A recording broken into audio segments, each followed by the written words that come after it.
Indeed, they do. Set up all week at the College Football Hall of Fame in Atlanta, Georgia.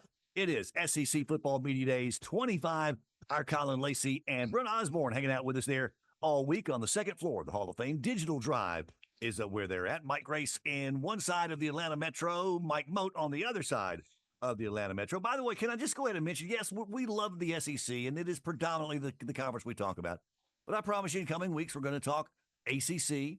We're going to talk Sun Belt, especially those that are kind of in our footprint, where we're in basically 5 southeastern states, hoping to grow into number 6 and number 7 in the very near future. So stand by for that.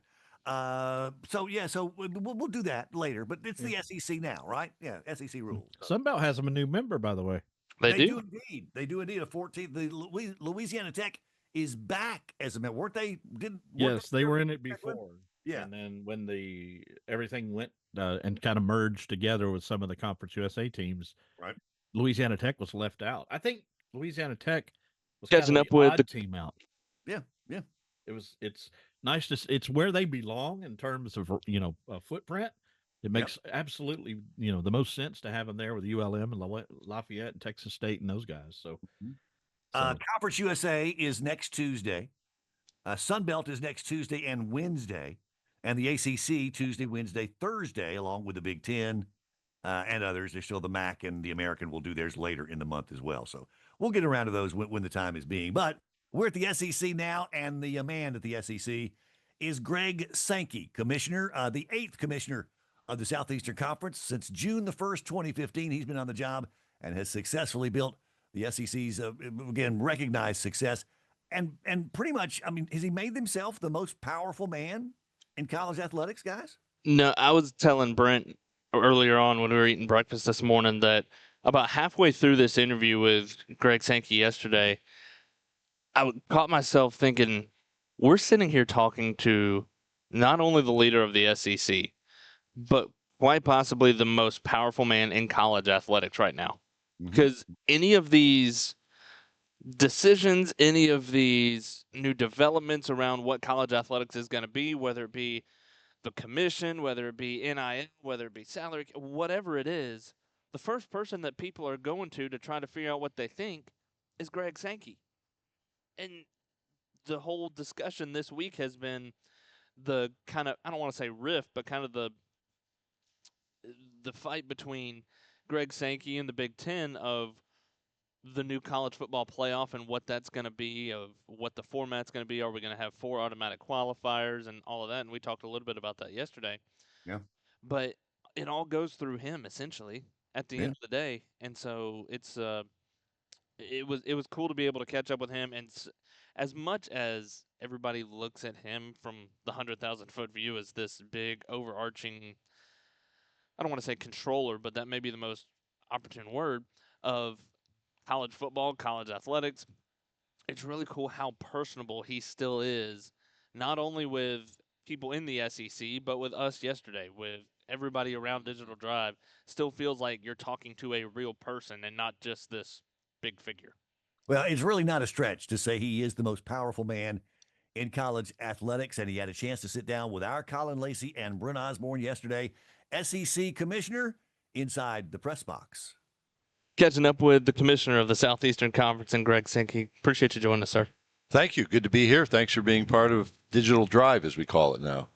You dive into SEC Digital Drive and Media Days and this event. Talk about what this event really means in the grand scheme of things of what the SEC is doing, because a lot of people say it's kind of the last benchmark of an offseason coming to an end. Yeah, and I view it as the start, right? So when we hit the College World Series, that's kind of the end of the year. You get a week and a half, 2.5 weeks, something like that, and then you're back here. And this, to me, strikes me as the start, the hope, the optimism, the grand predictions for the year ahead. Everybody's undefeated. And so I think that's one. It's a starting point, and then it's a connection point too. So the opportunity to have different media outlets from different places all across our footprint meet personally with, whether it's myself or players or coaches or others around bowl games or other members of our staff. I think that's pretty unique and an important element of that kickoff to what's ahead for the 2025 football season.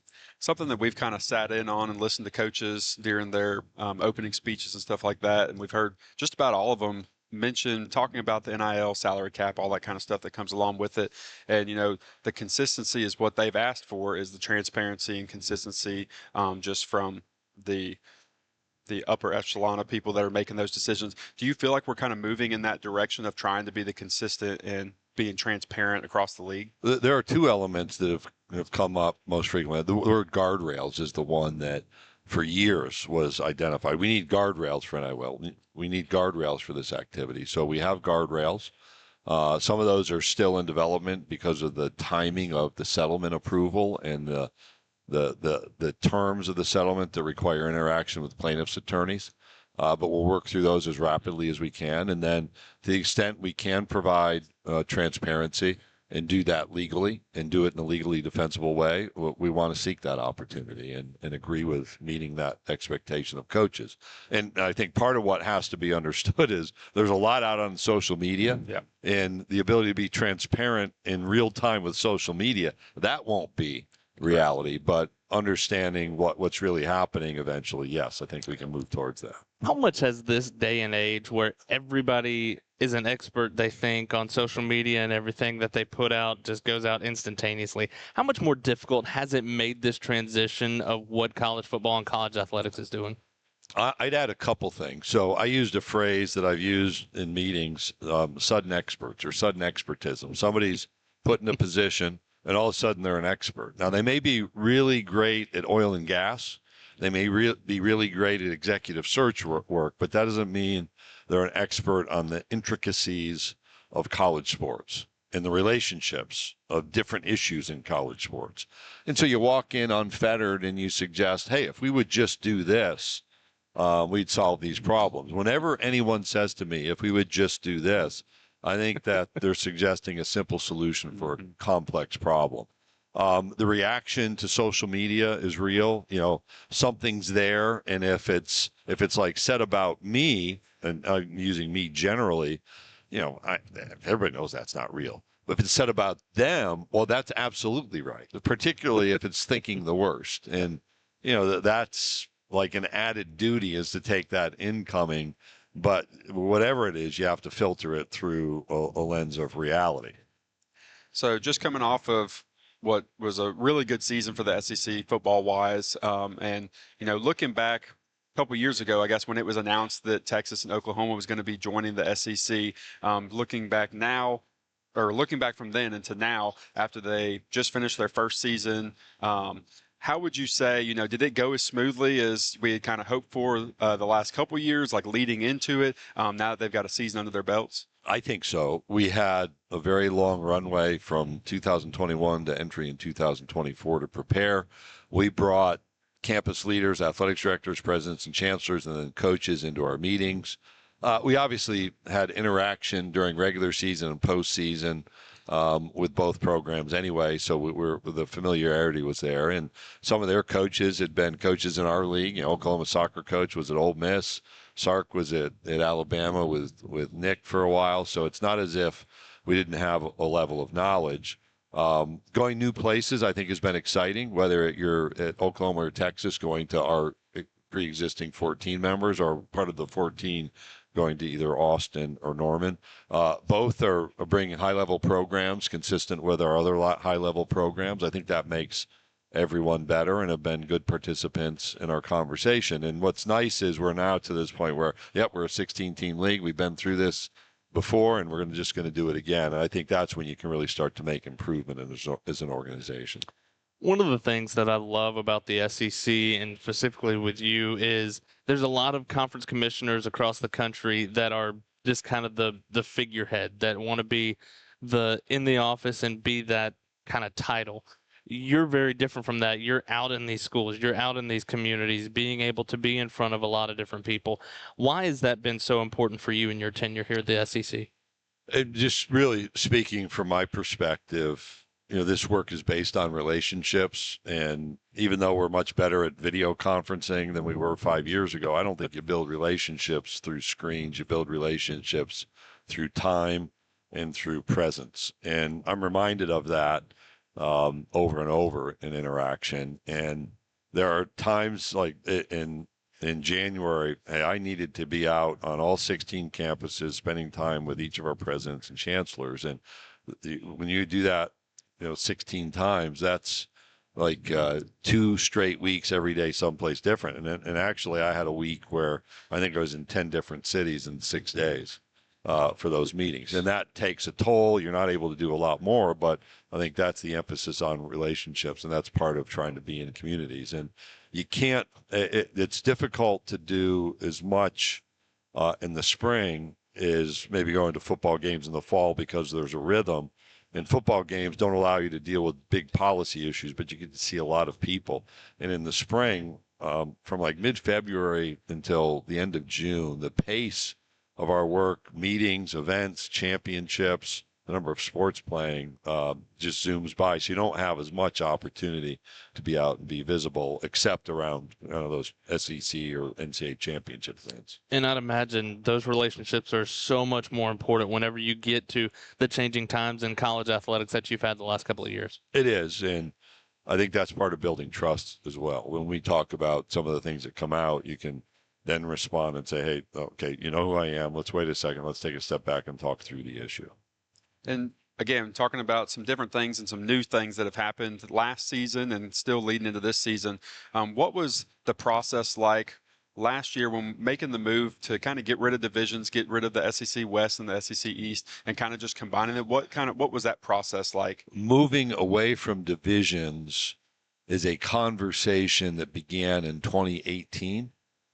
Ironically, we were bringing a proposal to eliminate divisions as a 14-team conference to the March 2020 presidents and chancellors meeting. Our athletics directors had seen the information, no direction had been set.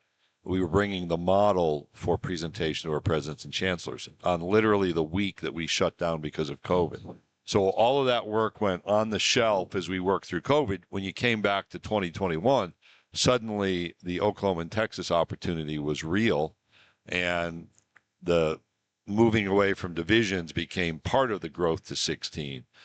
There were 2 really important terms used, and we went through 6 months of conversation with athletics directors, like what should our priorities for scheduling be? And the words fairness and balance were continually identified. And so the fairness issue is about narrowing the bandwidth. So ideally, everyone's schedule in the conference, their opponent's win-loss percentage would be 500. That means everybody was playing a consistent schedule. Well, that's impossible. In divisions, you had a pretty broad, like a 20% variance based on East and West and the more competitive of the divisions. With the single division, you can narrow that to about 8% variance. Now, once a season starts, particularly in the volatility of the transfer portal, you can't control the competitive aspects there, but you can look back over time and try to build a competitive schedule. So that was the fairness issue. And then balance was everybody seeing everybody with a level of equal frequency. And that's what informed the decision to move away from divisions. First year worked well. We've really not had a conversation about going away from that. Every so often it'll pop up, but it's not been a substantive agenda item. Finally, before we let you go, I know you've got a lot more to get to this afternoon, but when you look at the college football playoff and the changes that were made, you've been heavily involved with the college football playoff since its inception. And one thing that you said just before the SEC championship game last year was there are going to be changes as we evolve into this new college football playoff format. And the fact that the schedule and the timeline was very much quickened whenever you got to this 12-team format. How much have you and the rest of the staff learned of what this can be going forward? I think a lot of the learning on campus about how you manage late in the year, I'd put that at the top of the list, and that's from talking with coaches during the playoff. So I saw Georgia play, I saw Texas play. I did not make it to Columbus for Tennessee's game, but reducing the level of contact, taking a longer view, that was part of the learning there. For us, we had identified, and I'd been a part of a group that identified issues that needed to be addressed, one of which was kind of this seeding based on putting teams into places. So Arizona State being bumped into a bye, despite I think their 8 or 9 ranking, Boise being the same. That was a good idea in 2020 when the Pac-12 existed, as it were, and became less of a good idea when all of the conference movement took place. So one of the adjustments from the learning is to simply seed based upon rankings. One of the issues we have is where do you place games at that time of year? So you want people to have time to prepare. You also want a level of clarity on who your opponents will be. You don't want to have to prepare for 12 different teams based on reseeding. So we'll continue to monitor those issues and other aspects of how we manage it. I think one of the learning experiences, we tried to sanitize as a CFP entity the home games. And really, the football traditions are important. And this is not like an NCAA basketball tournament game in a neutral site. This is a home game, and we should accept that and allow fireworks to go off and music to be played appropriately, not interfering with play, but the celebrations to occur consistent with traditions around college football. Commissioner of the SEC, Greg Sankey. Mr. Commissioner, I appreciate your time. I know it's a busy week for you, but I appreciate you stopping by. Yep, thanks for being here. Appreciate the conversation. You know, it is pretty amazing how accessible he is, not only this week, but throughout the year. But Colin, you mentioned it earlier. I mean, he's done pretty much every radio show, every podcast, you name it. If someone's on Digital Drive this week, again promoting the SEC, the Southeastern Conference, the commissioner has made time for him. There's no doubt. And we were talking about Miss Kathy has the schedule, and she's got a sheet that has blocks of 10 minutes. Yep. Usually you get in around 10 minutes. We were lucky to kind of fit in between two that worked out to a little bit more, but he is absolutely slammed. Whenever we talked to her on Tuesday, I believe it was, Yeah. I think she said she had 3 spots left for the entire week. And so it's impressive of what he does to help promote not only the SEC, but college athletics.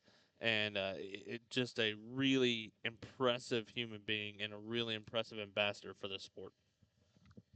No doubt about it. The commissioner, Greg Sankey, with us. And if you missed any of that, we'll have it archived for you later today online, both PressBoxRadio.com and on the YouTube page, YouTube.com/PressBoxRadio. Before we wrap up the hour, fellas, some shout outs. Thanks to all our friends who are chatting with us now live on that YouTube.com/PressBoxRadio chat box. You can get a message to us there if you've got breaking news, like Austin did earlier.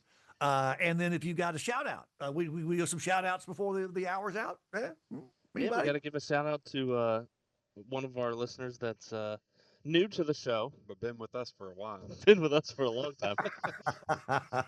4 years to be exact, but give a shout out to my daughter Carson. Again, we got Laura Rutledge to give her a birthday shout out. She turned 4 on Sunday. Yay. So that was really cool. She loved having Laura give her a shout out, and told Colin yesterday it was one thing that I wanted to do was if I had a chance to run into Laura down at the main media areas, I wanted to thank her for that. And the type of person that Laura is that I went and told her, I said, hey, just want to say thank you for giving my daughter a birthday shout out. She loved it. And she literally goes, oh, Carson, right? And I mean, the amount of people that she probably talks to in a day is ridiculous. So the fact that she remembered her name is cool. was super, super cool. So, but yes, shout out to Carson. She's getting ready for she's got a big dance performance today. So we'll see how that goes.